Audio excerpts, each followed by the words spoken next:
नमस्कार मित्रांनो, मी श्रीकांत कुलकर्णी तुमचं स्वागत करतो श्री क्रिप्टोमध्ये. आजची तारीख आहे 20 ऑगस्ट 2021. संध्याकाळचे 7:20 झालेले आहेत. चला आजच्या एपिसोडला सुरुवात करूया.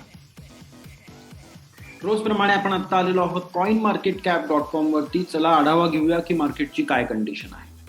टोटल क्रिप्टो करन्सीज आहेत 11,335, म्हणजे आणखीन क्रिप्टो करन्सीज नवीन लिस्ट झालेल्या आहेत. एक्सचेंजेस आहेत 397. मार्केट कॅप आहे, टोटल मार्केट कॅप आहे $2.061 ट्रिलियन. 24 तासांचा व्हॉल्यूम आणखीन थोडासा वाढलेला आहे. 112.2 बिलियन डॉलर म्हणू शकतो आपण. बिटकॉइनचा डॉमिनन्स आहे 43.4%. इथिरियमचा परत वाढलेला आहे 18.5%. टोटल मार्केट कॅप $2.06 ट्रिलियन जवळजवळ, आणि मार्केट वाढलेलं आहे 7.88% कालपेक्षा. काल जरा मार्केट खाली गेलं होतं, त्यामुळे हे जरा खूप जास्त ग्रोथ इथे वाटते, पण तरी पण मार्केट कॅप मात्र $2 ट्रिलियन आहे. ओके, चला टॉप 10 क्रिप्टो करन्सीज चेक करूया. बिटकॉइन पहिल्या नंबरवरती $27,614, जवळजवळ 6% वाढलेला आहे 24 तासांमध्ये आणि 2.15% वाढला आहे 7 दिवसांमध्ये. इथिरियम आता सेकंड रँकला $3255, 8.17% वाढलाय 24 तासांमध्ये आणि 0.5% वाढलाय 7 दिवसांमध्ये. कार्डेनोने बायनान्स कॉइनला ओव्हरटेक केलेला आहे. आता कार्डेनो म्हणजे एडीए आता तिसऱ्या नंबरला पोहोचला आहे. $2.5 आहे, 22.74, म्हणजे जवळजवळ पावणे 23% वाढलेला आहे 24 तासांमध्ये आणि 26.20% वाढलाय 7 दिवसांमध्ये. मार्केट कॅप जर चेक केलं तर आधी कार्डेनो चौथ्या नंबरला होता, कारण त्याचं मार्केट कॅप कमी होतं बीएनबी पेक्षा, पण बीएनबी ला ओव्हरटेक केलेला आहे. जवळजवळ $9 बिलियन फरक आहे दोघांच्या मार्केट कॅपमध्ये. $82.5 बिलियन कार्डेनो आहे आणि बायनान्स कॉइन चौथ्या नंबरवरती मार्केट कॅप $73 बिलियन आहे. आणखीन एक म्हणजे एक अपसेट म्हणजे थोडक्यात एका कॉइननी दुसऱ्या कॉइनला ओव्हरटेक केलेला आहे. मार्केटमध्ये बदल होत आहेत भरपूर.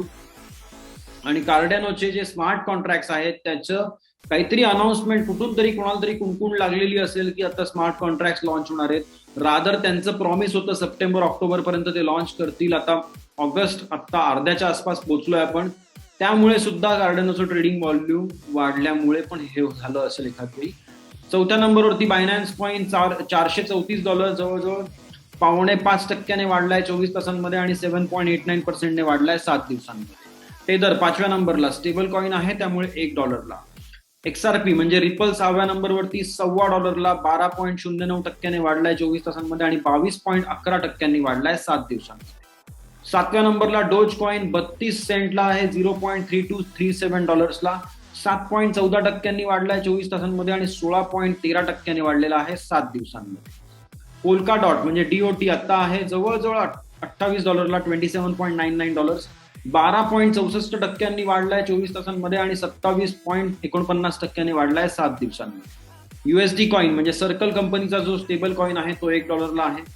सोलाना 10व्या नंबरलाच आहे अजूनही, $72.09 मिळतोय आता, 1.36% वाढलाय आणखीन कालपेक्षा आणि 63.60% वाढलाय 7 दिवसांमध्ये. आपले टॉप 10 क्रिप्टो करन्सीज बघून झालेले आहेत. आपण बातम्यांकडे वळूया. रादर क्रिप्टो करन्सी जगतातल्या घडामोडी चेक करूया. Coinbase will buy $500 million in crypto.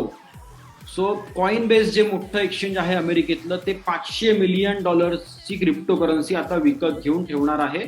ते ऑलरेडी बाय करतात, काही ना काही क्वांटिटी त्यांच्याकडे ऑलरेडी होल्ड केलेली आहे त्यांनी. त्यात ते आता आणखीन $500 मिलियन परचेस जे होतं ते त्यांच्या बोर्ड ऑफ डायरेक्टर्सने अलाउ केलेलं आहे, सँक्शन केलेलं आहे. आणखीन एक गोष्ट, पुढची काय अर्धी बातमी आहे, invest 10% of all the future profits in digital assets.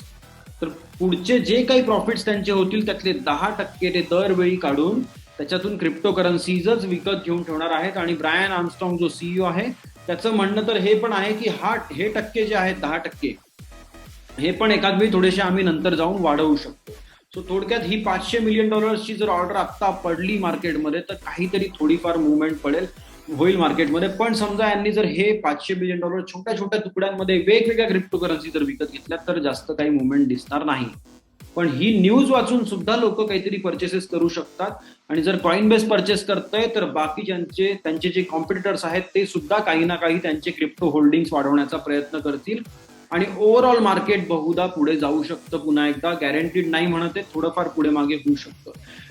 23 and counting VanEck and ProShares file for Ethereum, rather ETH futures ETFs. आता ETH फ्युचर्स ETF थोडंसं कन्फ्युजिंग वाटतं म्हणून ETH ला आपण इथिरियम जे ओरिजिनल नाव आहे ते म्हणूया. सो इथिरियम फ्युचर्सचे ETF 2 फायलिंग आणखीन केलेले आहेत SEC मध्ये. कोणी केले आहेत? तर VanEck आणि ProShares नावाच्या 2 कंपन्या आहेत. या दोघांनी ETF म्हणजे एक्सचेंज ट्रेडेड फंड हे प्रॉडक्ट बनवण्यासाठी ऍप्लिकेशन दिलेलं आहे SEC ला, अमेरिकेतल्या.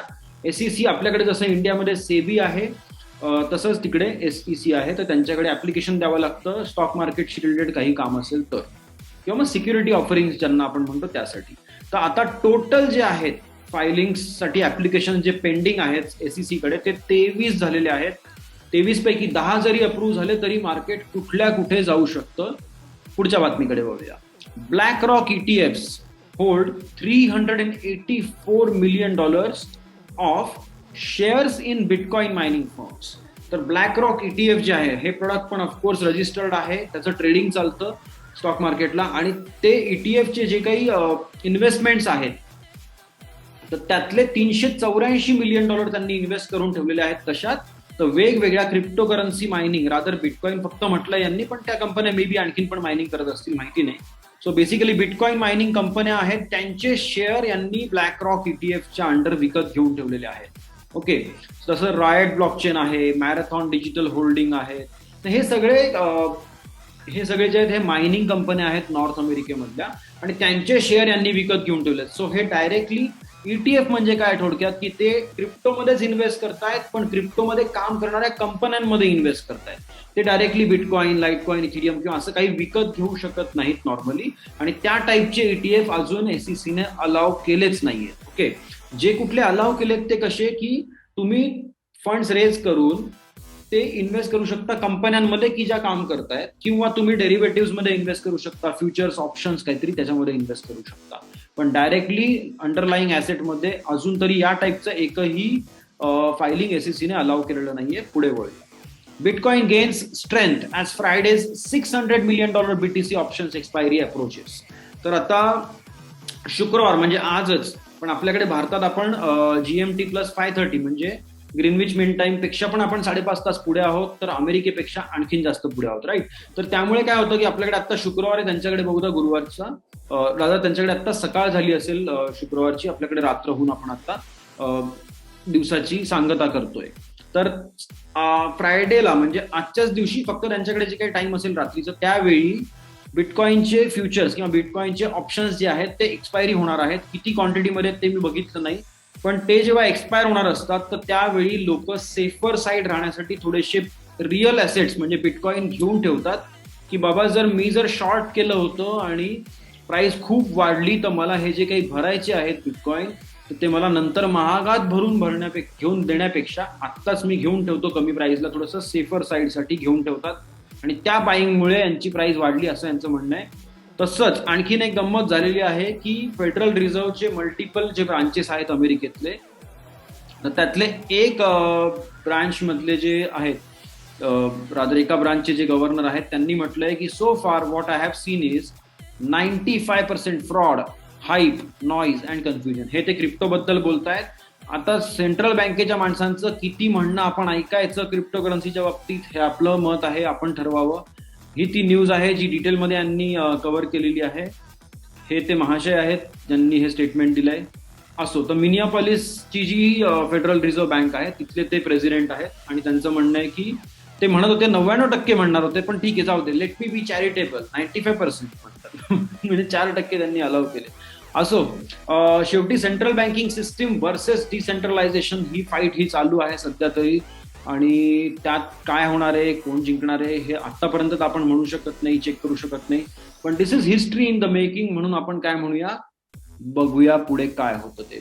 आणि या सगळ्या टाईपच्या गोष्टींना किती महत्व द्यायचं हे तुमच्या मनावर आहे. सेंट्रल बँकिंग सिस्टीम ही 150-200 वर्ष जुनी आहे जास्तीत जास्त, आणि आपण म्हणजे माणूस जे आहोत आपण हे 10-15 हजार वर्ष तरी ऍटलिस्ट जुने आहोत अंदाजे. तर सेंट्रल बँकिंग सिस्टीमच्या आधी सुद्धा आपले ट्रान्झॅक्शन चालू होते आणि बऱ्यापैकी चांगले चालू होते असं म्हणायला लागेल. पुढे बघूया काय होतं. साऊथ आफ्रिकन आणि यांचं म्हणणं काय आणखीन या साहेबांचं की क्रिप्टोला किंवा बिटकॉइनला काहीही वापर नाहीये, कुठेच काही वापर होत नाही बिटकॉइनचा किंवा क्रिप्टोकरन्सीचा उपयोग काहीच नाहीये, है ना. लगेच म्हणून मी ही पुढची न्यूज घेतली. South African property firm begins accepting rental deposits paid in crypto. तर आपल्याकडे कसं असतं, एखादं घर किंवा दुकान भाड्याने घ्यायचं म्हटलं तर एक डिपॉझिट अमाऊंट द्यायला लागते आणि नंतर आपण ते भाडं रेग्युलर बेसिसवरती देत राहतो. तर त्यांच्याकडे पण तेच असतं. तर डिपॉझिट समजा आता एक शॉप आहे, त्या शॉपचं भाडं समजा 20,000 रुपये आहे किंवा 30,000 रुपये वॉटेवर, आणि समजा ते म्हणाले की 2,00,000 रुपये डिपॉझिट आहे, 30,000 रुपये भाडं आहे, तुम्ही डिपॉझिट भरा, मग आपण अग्रीमेंट करूया आणि मग रेंट देत राहा, बरोबर. तर ते डिपॉझिटची जी अमाऊंट आहे 2,00,000ची, तर त्या टाईपच्या पेमेंटसाठी ती जी कंपनी आहे त्यांनी सुरुवात केली आहे की तुम्ही क्रिप्टोमध्ये डिपॉझिट द्या, आम्ही ऍक्सेप्ट करू आणि ते सांभाळून ठेवू. जर त्या 2,00,000चे 5,00,000ची म्हणजे ग्रोथ झाली समजा क्रिप्टोमध्ये, तुम्ही समजा 2,00,000चे बिटकॉइन डिपॉझिट केले आणि त्याची किंमत समजा 5,00,000 झाली, तरी ते तुमचेच आहेत आणि तुम्हाला सगळे मिळणार आहे, ओके. पण जर 2,00,000चे 1,50,000 झाले तर मग ओनर तुम्हाला मदत करेल, त्याच्यामध्ये एक्स्ट्रा ऍड करून तुम्हाला तो 2,00,000 रुपयाचे क्रिप्टो परत देईल. या टाईपचं ते युनिक अग्रीमेंट करतायत आणि ही बातमी नक्कीच तुम्ही वाचा. खूप इंटरेस्टिंग मॉडेल त्यांनी तयार केलंय. कोरम होल्डिंग्स नावाची कंपनी आहे आणि ते हे काम करतायत. सो भरपूर इंटरेस्टिंग आहे. पुढच्या बातमीकडे वळूया. थोडक्यात वापर नाही म्हणता, पण असे युनिक वेगवेगळे मॉडेल क्रिप्टोमध्ये रेडी आहेत आणि डीफाय तर तुम्ही खरंच बघायला पाहिजे. SEC boss says DeFi platforms are highly centralized. So नावात काय आहे, डीफाय, डिसेंट्रलाइज्ड फायनान्स, बरोबर. आणि SEC म्हणजे त्यांच्याकडचे जे गॅरी जेन्सलर जे आहेत, खूप बातम्यांमध्ये खेळतायत सध्या. ते म्हणतायत की डीफाय प्लॅटफॉर्म सगळे सेंट्रलाइज्ड आहेत भरपूरशा कामांमध्ये, त्यामुळे त्यांना येऊन SEC कडे रजिस्टर करायला लागेल. ते काय करतात, सगळ्या बाजूंनी गोळ्या झाडतायत. क्रिप्टोकरन्सी एक्सचेंजेसला नावं ठेवतायत की बाबा त्यांचे तर सिक्युरिटीज आहेत, सगळे ICOs सगळे सिक्युरिटी आहेत आणि डीफाय सुद्धा सेंट्रलाइज्ड आहेत, मग त्यांना सिक्युरिटी ऑफरिंग देतात, त्यामुळे आमच्याकडे येऊन रजिस्टर करायला लागेल. सो सगळ्या गोष्टी ते SEC जी आहे स्वतःच्या अखत्यारीत घेण्याचा प्रयत्न करतायत. सगळ्यांनी आमच्याकडे या आणि रेग्युलेशनसाठी जी काय आहे ती फी भरा, आम्ही तुम्हाला जसं सांगू तसं वागा, मग आम्ही बहुधा तुम्हाला थोडंफार काम करायला अलाउ करू अमेरिकेत. अदरवाईज तुमचं काही खरं नाही, कारण SEC ही जगातल्या सगळ्यात स्ट्रॉंग रेग्युलेटर्स पैकी एक मानली जाते. त्यांनी जर खरंच केस केली कुठल्याही एक्सचेंजवरती किंवा कशावरतीही आणि XYZ अमाऊंट ऑफ, त्यांनी समजा म्हणाले की ही आम्ही अमाऊंट जर तुम्ही भरली तर आम्ही तुम्हाला केस हे करू, तर ती अमाऊंट भरायला कोणीही तयार होईल असं सहसा होतं. कारण ती केस एवढी स्ट्रिक्ट असते किंवा मग एवढी मोठी शिक्षा होते की त्यामुळे हे खूप याच्या आणि गॅरी जेन्सलर्सचे हे जे काही स्टेटमेंट्स येत आहेत, या स्टेटमेंट्सला इव्हन गव्हर्नमेंट मधले सिनेटर्स आणि काँग्रेसमध्ये ते पण नावं ठेवतायत, बरोबर. किंवा दुसरे रेग्युलेटर CFTCचे जे कोणी रेग्युलेटर, CFTCचे 1-2 ऑथॉरिटीज आहेत, त्यांनी पण यांना नावं ठेवले की अरे असं करायची गरज नाहीये, हे सगळं बोलायची पण गरज नाहीये आणि प्रत्येक गोष्टीला सेंट्रलाइज म्हणायची गरज नाही. असो, थोडे दिवस ही फाईट चालणार आहे. रेग्युलेशन ऍक्च्युली ऑन पेपर आणि इम्प्लिमेंट होईपर्यंत बघू पुढे काय होतं. Solana's Luna yield goes dark with some fearing a rug pull involving $6.7 million. Solana जे प्लॅटफॉर्म आहे ज्याच्यावरती तुम्ही वेगवेगळ्या डीफाय बनवू शकता किंवा काय काय सोल्युशन्स बनवू शकता, तर त्याच्यामध्ये लुना नावाचं एक सोल्युशन होतं किंवा मग एनटीटी होती किंवा मग एक डीफाय होतं. लुनाचं खूप चांगल्या न्यूज होत्या त्यावर का आतापर्यंत, आणि अचानक लुना यील्ड जे आहे त्यांनी त्यांची वेबसाईट डाऊन केली आहे, सगळेच्या सगळे सोशल मीडिया हँडल्स डिलीट केलेले आहेत आणि पूर्णपणे गायब झालेले आहेत. आणि फाउंडर्सला हे सोलानाची टीम कॉन्टॅक्ट करायचा प्रयत्न करते सगळ्या दिशांनी, पण ते कुठल्याही लेवलला अवेलेबल नाहीयेत. सो लोकांचं असं म्हणणं आहे की रग पुल म्हणजे काय की गायब होणं. फाउंडर्स लिटरली सगळे पैसे घेऊन गायब झालेले आहेत असं यांचं म्हणणं आहे. आणि खरोखर त्यांनी जी काही क्रिप्टो करन्सीज त्या प्लॅटफॉर्ममध्ये स्टेकिंगसाठी किंवा मग याच्या लिक्विडिटीसाठी ठेवलेल्या होत्या, सगळ्या त्यांनी विड्रॉल ऑलरेडी केलेल्या आहेत. सो आता पुढचं जे काय होतं की याच्यावरती एन्क्वायरी होईल. आता सोलाना स्वतःच रिसर्च करेल वगैरे, किंवा मग चेन अनालिसिस वगैरे भरपूर कंपन्या आहेत, त्यांच्यापैकी एखाद्याला ते कॉन्ट्रॅक्ट सुद्धा देऊ शकतात. थोडक्यात काय आहे की एक पहिलं रग पूल आपण म्हणू शकतो या सीझन मधलं आपल्याला बघायला मिळतंय की फाउंडर्सने कंपनीमध्ये IDO करून म्हणजे इनिशियल डेक्स ऑफरिंग करून पैसे रेज केले आणि ते पैसे घेऊन ते गायब झालेले आहेत बहुधा. मे बी जर काही वेगळी न्यूज आली तर माहिती नाही, ती पण मी शेअर करेन. Bitcoin jump 6% edging about $47,000 on strong buyer demand. आता हे बायर डिमांड कुठून आली आहे हे आपण आधीच कव्हर केलंय, कारण मोठ्या प्रमाणामध्ये बिटकॉइनचे जे फ्युचर्स ऑप्शन्स आहेत ते आता आज रात्री एक्सपायर होतील, तर एक्सपायरीच्या वेळेला आपण कुठे कमी पडायला नको असं शॉर्ट्सला वाटतं, म्हणून ते थोडेसे घेऊन ठेवतात आणि त्यामुळे ती डिमांड आहे आणि म्हणून बिटकॉइन 6-7% जो वाढलाय तो वाढलाय. बायनान्स टायटन्स कस्टमर व्हेरिफिकेशन रिक्वायरमेंट्स. तर गव्हर्नमेंट आयडी त्यांनी आता मॅन्डेटरी केलेलं आहे. इंटरमिडिएट व्हेरिफिकेशनसाठी बेसिक व्हेरिफिकेशन मध्ये गव्हर्नमेंट आयडी मॅन्डेटरी नाहीये, पण बेसिक व्हेरिफिकेशन मध्ये खूप कमी ट्रेडिंग लिमिट बहुधा आहे, किंवा मे बी त्यांनी ट्रेडिंग लिमिट सुद्धा आता ती आणखीन कमी केली होती. येस, ती पण बातमी आली होती अराउंड एक महिन्यापूर्वी. सो बायनान्स कंटिन्युअसली रेग्युलेटरी ऑथॉरिटीजला खुश करण्यासाठी काही ना काही ऑप्शन्स किंवा काहीतरी स्टेप्स घेतोय आणि याचा त्यांना काहीतरी पुढे जाऊन फायदा व्हावा असं बघू आता पुढे काय होतं ते. कारण पहिल्या नंबरचं एक्सचेंज आहे, त्यांना पहिल्या नंबरवरती राहण्यासाठी खूप मेहनत करायला लागणार आहे पुढे जाऊन, कारण competition is really tough. Cardano price hits all time high, overtakes Binance coin as third most valuable crypto. हे आपण आत्ताच कव्हर केलेलं आहे, कारण आपण टॉप 10 रोज चेक करतो आणि त्याच्यावरून आपल्याला कळलं की कार्डानोने बायनान्स कॉइनला BNB ला ओव्हरटेक करून तो वर आलाय. Compass mining says Chase shutdown bank accounts without warning. तर चेस नावाची जी बँक आहे, जेपी मॉर्गन चेस असं पण म्हणतात. सो जेपी मॉर्गन ही जी जायंट आहे इन्व्हेस्टमेंट्स मधली, त्यांचा तो बँकिंग आर्म आहे, किंवा मग रादर रिटेल बँकिंग आर्म आहे, म्हणजे नॉर्मल कंपन्या आणि नॉर्मल लोकांना ते त्यातून सर्व्हिसेस वगैरे प्रोव्हाइड करतात.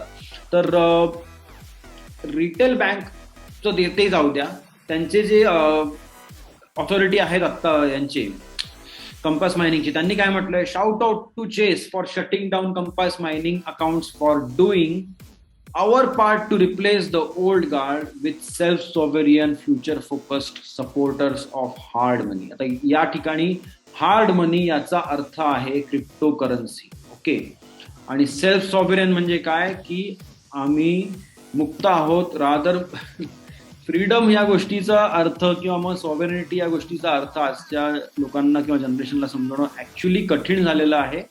असो, कारण सगळेजण सेंट्रलाइज्ड एंटिटीज आणि सेंट्रलाइज कंट्रोलच्या अंडरच आपण वाढलेलो आहोत, त्यामुळे आपल्याला ती सवय लागली आहे की प्रत्येक गोष्ट कुठली तरी कोणीतरी रेग्युलेट केलेली असली तर ती चांगली वाटते आपल्याला. गेट बिहाइंड बिटकॉइन और get out of our way. Literally त्यांनी धमकी वजा वॉर्निंग सारखंच म्हणावं लागेल की बिटकॉइनला सपोर्ट करा किंवा आमच्या रस्त्यातून बाजूला व्हा, कारण आम्ही स्वतः बिटकॉइनला सपोर्टच करणार आहोत. आणि थोड्याच वेळात त्यांचं अकाउंट सुद्धा त्यांनी अनलॉक करून त्यांना ती कॅश काढता आली. त्यांची जवळजवळ 60% कंपनीची सगळी कॅश त्या अकाउंटमध्ये होती, आणि which company has not been able to access. तर थोडक्यात चेस बँकेने हे काही पहिल्यांदा केलेलं नाहीये, आधी पण त्यांनी बऱ्याच कंपन्यांचे असेच आणि बऱ्याचशा इन्व्हेस्टर्सचे अकाउंट्स असेच लॉक करतात, काहीही कारण नसताना. भारतातही आपल्याकडे भरपूर महान बँका आहेत, आणि रादर प्रायव्हेट बँका अशा आहेत की ज्यांना खरं तर ग्रोथची गरज असते, सगळं गरज असते, तरी सुद्धा त्या सुद्धा असे बिहेवियर्स करतायत. स्वतः एका साईडला टेस्टिंग करायचं डिजिटल करन्सीचं आणि दुसऱ्या बाजूला डिजिटल करन्सीमध्ये काम करणाऱ्या एंटिटीज किंवा एक्सचेंजेसचे अकाउंट्स ब्लॉक करायचे. छान चालू आहे. पुढे वळूया. Ethereum 2.0 staking contract now holds the most Ether, $21.3 billion Ethereum. आता इथिरियम 2.0चा जो कुठला स्टेकिंग कॉन्ट्रॅक्ट आहे एक सिंगल, त्याच्यामध्ये सगळ्याचे सगळे फंड्स भरपूर लोकांनी त्याच्यामध्ये इन्व्हेस्टमेंट केली आहे. आणि अजून सुद्धा स्टेकिंग मॉडेल हे जे आहे फुल्ली रेडी नाहीये. काही त्याच्यात म्हणजे स्टेकिंग हे म्हणतायत, पण हे स्टेकिंग असं आहे की ते तुम्ही त्याला अनस्टेक करून किंवा त्यातनं ओपन करून फंड्स काढू शकत नाही आहात अजून सुद्धा. सो जोपर्यंत यांची जी बीकन चेन म्हणून आहे, ती बीकन चेन आता बीकन चेनच्या स्टेकिंग कॉन्ट्रॅक्टमध्ये तुम्ही सगळं ठेवताय. मिनिमम रिक्वायरमेंट 32 इथिरियम आहे. 32 इथिरियम म्हणजे भरपूर मोठी अमाऊंट झाली, आणि तेवढे नसले तर तुम्ही स्टेकिंग करू शकत नाही. मग तुम्हाला एखाद्या एक्सचेंज किंवा एखाद्या दुसऱ्या प्लेअरच्या थ्रू तुमचे अर्धा 1, 2, 4 इथिरियम जे काय असतील ते त्यांच्याबरोबर मिळून एकत्रितपणे स्टेकिंग करायला लागतात, आणि ते तिथेच अडकून राहणार आहेत. ओके, जोपर्यंत प्रूफ ऑफ स्टेकला कम्प्लीट मुवमेंट होत नाही इथिरियमची, रादर इथिरियम 2.0 कम्प्लिटली फंक्शनल होत नाही, तोपर्यंत तुम्ही तुमचे इथिरियम काढू शकत नाहीत तिथून. तरी सुद्धा लोकांनी किती इन्व्हेस्ट केलेत और किती तिथे स्टेकिंग करून ठेवलेले आहेत हे बघा. फक्त जवळजवळ 70 लाख इथिरियम तिथे लोकांनी अडकवून ठेवलेले आहेत. आणि सेकंड रँकला जी गोष्ट आहे ती आहे WETH. ओके, WETH म्हणजे काय की ERC-20 टोकन आहे जे इथिरियमला रिप्रेझेंट करतं. सो इथिरियमच्या आतमध्येच इथिरियमला रिप्रेझेंट करणारा आणखीन एक टोकन तयार केलंय, कारण Ethereum is not ERC-20 compliant, कारण इथिरियम स्वतःच Ethereum is the mothership, right. So खालती त्याच्या अंडर जे काही खेळतायत फिश छोटे छोटे, तर त्या फिशशी खेळण्यासाठी किंवा मग DeFi आणि डॅप मध्ये खेळण्यासाठी WETH आहे, आणि WETH मध्ये 67 लाख इथिरियम आहेत. सो थोडक्यात DeFi आणि डॅप्स पेक्षा जास्त लोकांचा भरोसा इथिरियम 2.0 वरती आहे. रादर लोकांना कॉन्फिडन्स आहे टीमवरती की हे लवकरात लवकर प्रूफ ऑफ स्टेक अल्गोरिदम कडे मूव्ह करतील, आणि मग आम्हाला आमचे इथिरियम पण काढता येतील, किंवा थोडे इथिरियम काढू, थोडे इथिरियम तिथेच ठेवू आणि पर्सेंटेज कमवत राहू. तर ही पण गुड न्यूज आहे. बघू पुढे काय होतं. Wells Fargo launches passive bitcoin fund for wealthy clients. आता ही अशीच गंमत जम्मत चालू आहे. तिकडे Chase bank oh my god sorry तिकडे चेस बँक दुसऱ्या कस्टमर्सचे किंवा क्रिप्टोमध्ये काम करणाऱ्या कंपन्यांचे बँक अकाउंट बंद करतेय आणि स्वतःचे वेगवेगळे क्रिप्टो करन्सी प्रोडक्ट्स लॉन्च करतायत.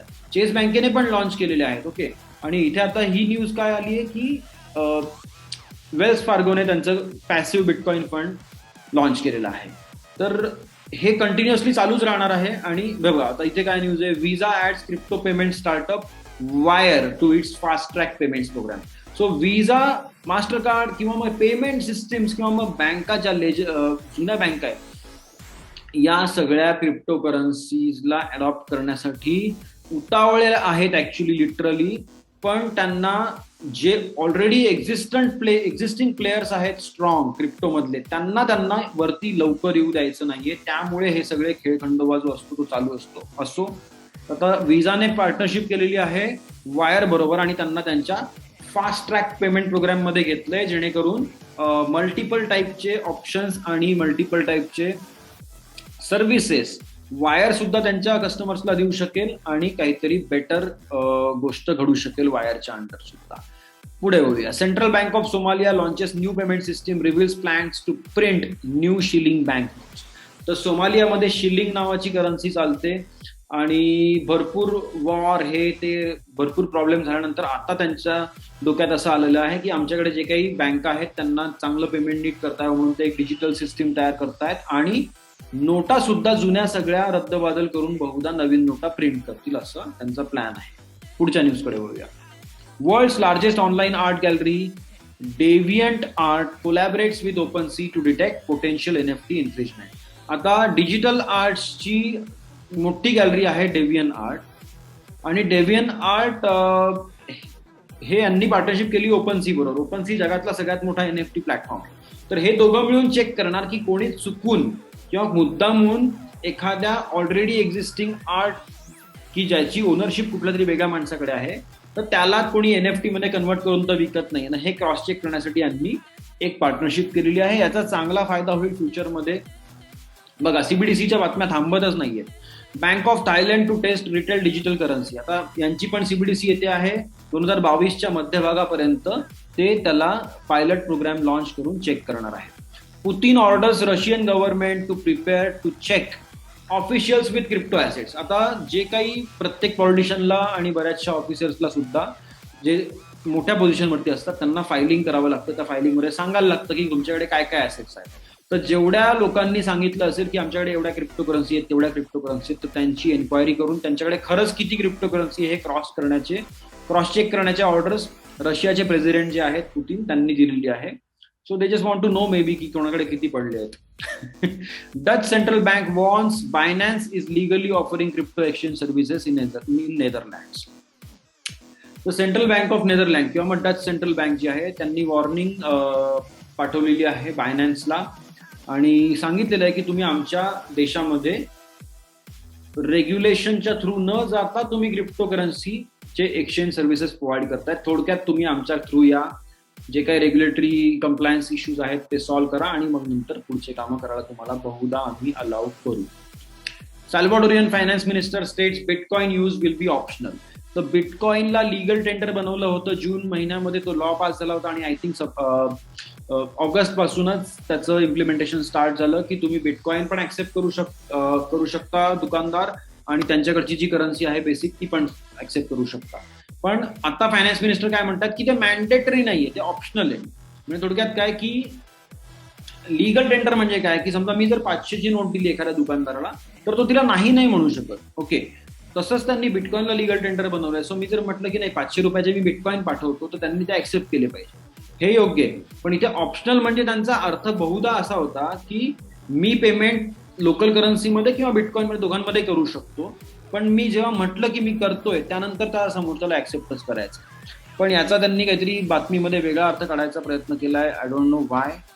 असो, आजच्या एपिसोडला आपण इथेच पूर्णविराम देण्याआधी फक्त 1 सेकंडसाठी मी coinmarketcap.com रिफ्रेश करतो. आणखीन मार्केट थोडंसं वर आलेलं आहे आणि बिटकॉइन रादर 20 ऑगस्ट 2021ला संध्याकाळी 7:45 बिटकॉइन होता $47,871. मी श्रीकांत कुलकर्णी तुमचा आजच्या एपिसोडमधून निरोप घेतो. उद्याच्या एपिसोडमध्ये आपण पुन्हा एकदा भेटूया. क्रिप्टोकरन्सी जगतातल्या सगळ्या घडामोडी चेक करूया आणि मार्केट अपडेट पण बघूया. तोपर्यंत buy the tips and order. Bye guys.